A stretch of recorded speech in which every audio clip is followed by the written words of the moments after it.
যেতিয়া গ্ৰ' কৰিব পাৰা, no need to expecting somebody's advice.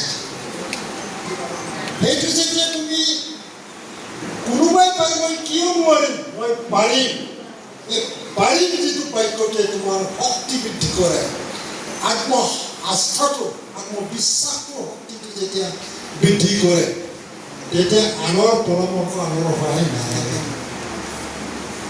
Main গ্ৰুপটো achieve your goal, big student.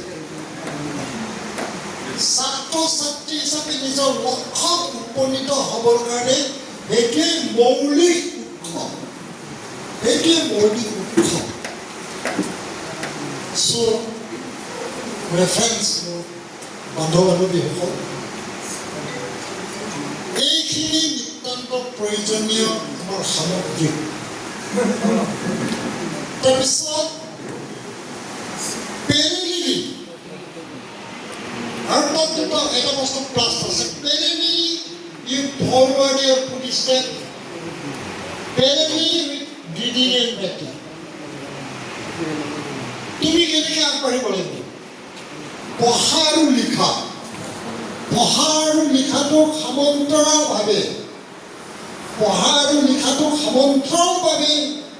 আগবাঢ়ি লৈ যাব লাগিব। মোৰ এটা মনত আছে, মই যেতিয়া PTC পৰীক্ষা দিছিলোঁ, PTC পৰীক্ষা দিওঁতে মই পাহৰিছোঁ, এটা শব্দ পাহৰিছোঁ। মই লিখি গৈ আছোঁ, শব্দটো পাহৰিছোঁ, ঝাটকা এটা লাগিছে। মই যেতিয়া লিখি গৈ আছোঁ, অট'মেটিকেলি হাতটোৱে এই শব্দটো লিখি উলিয়াই, মই পাহৰা শব্দটো হাতটোৱে লিখি উলিয়াই। যাৰ কাৰণে তেতিয়াই মই ভাবিছিলোঁ, মই যেতিয়া PTC চূড়ান্ত পৰীক্ষা দিছোঁ, তেতিয়া মোৰ মগজুত এটা খেলিছিল, লিখা আৰু পঢ়াটোক যদি সমান্তৰালভাৱে লৈ যাব পাৰি, তেতিয়া কিছুমান পাহৰা বস্তুটো হাতটোৱে কাহিনীও নাপাহৰে। লিখা যিটো অভ্যাস, লিখা অভ্যাসটোৱে যিকোনো লিখা অভ্যাসটো থাকিলে যিটো পাহৰিছিলে শব্দটো হাতখনে আপোনি বহি উত্তৰ বহি লিখিলে। এতিয়া চেল্ফ যিটো প্ৰাউড, এই চেল্ফ প্ৰাউডটো এনেকুৱা গ্ৰহ হৈ যায় নহয়, আত্মগৌৰৱ, এই আত্মগৌৰৱ এটা আহি যায়। যাৰ কাৰণে ছাত্ৰ ছাত্ৰী হিচাপে নিজৰ ভৱিষ্যতক যদি উজ্জ্বল কৰিব লাগে, আৰু এটা প্ৰয়োজনীয় সামগ্ৰীটো হ'ল পঢ়া আৰু লিখাটোক সমান্তৰালভাৱে লৈ যাব লাগে।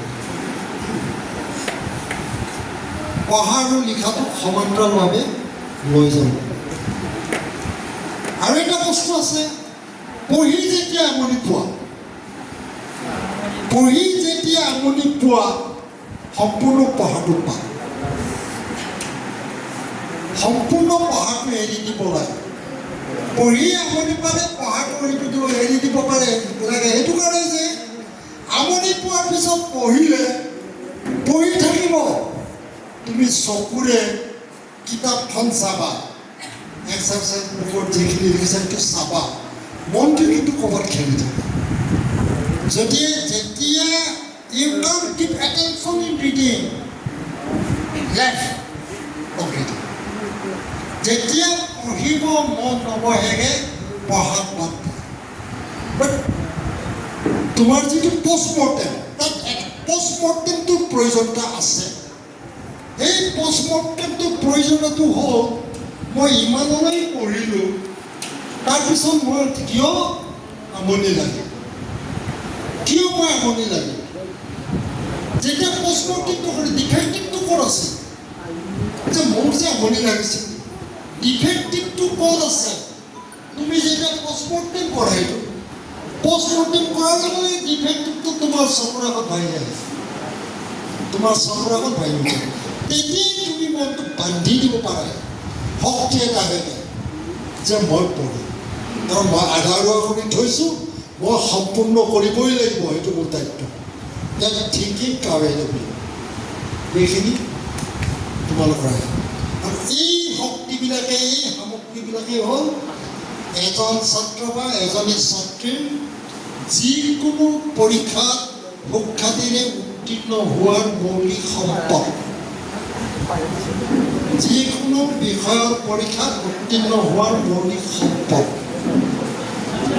এইখিনিতে ইন্ধন। ইন্ধনটো হ'ল আমাৰ অভিভাৱকবিলাক। আমাৰ অভিভাৱকবিলাকৰ ইন্ধনটো কি? আমাৰ সন্মানীয় অভিভাৱকবিলাক আছে।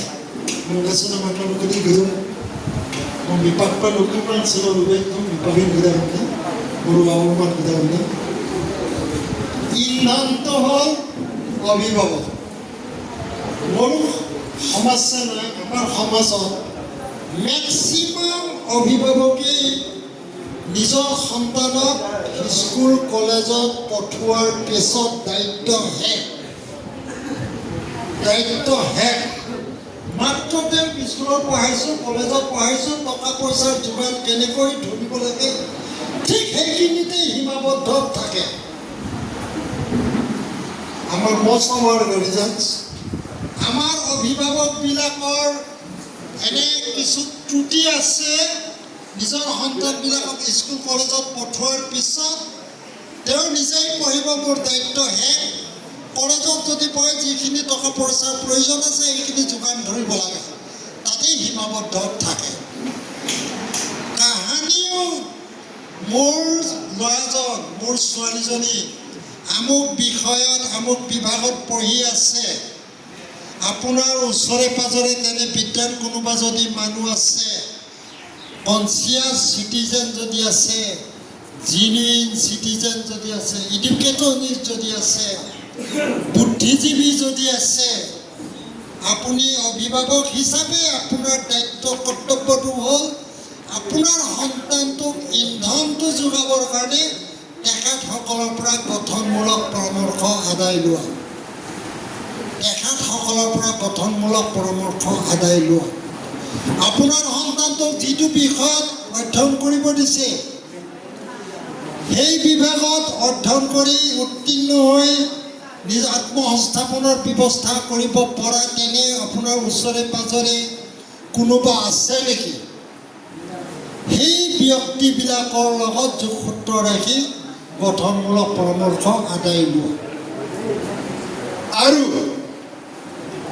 আপোনাৰ সন্তানবিলাক যেতিয়া আপোনালোকৰ ঘৰলৈ আহেগৈ, এই সন্তানবিলাকৰ লগত তুমি এই বিষয়ত অধ্যয়ন কৰিছা, এই বিভাগত অধ্যয়ন কৰিছা, অধ্যয়ন কৰোঁতে তোমাৰ অসুবিধা সুবিধা কোনবিলাক কেনেকুৱা, যে কিমান আয়ত্ব কৰিব পাৰিছা, ক'ত কিবা বিজুতি আছে, এই বিজুতি থকাখিনি নিৰ্মূল কৰিবৰ কাৰণে অভিভাৱক হিচাপে মোৰ দায়িত্ব কৰ্তব্য কি সেইটো মই জানিব লাগে।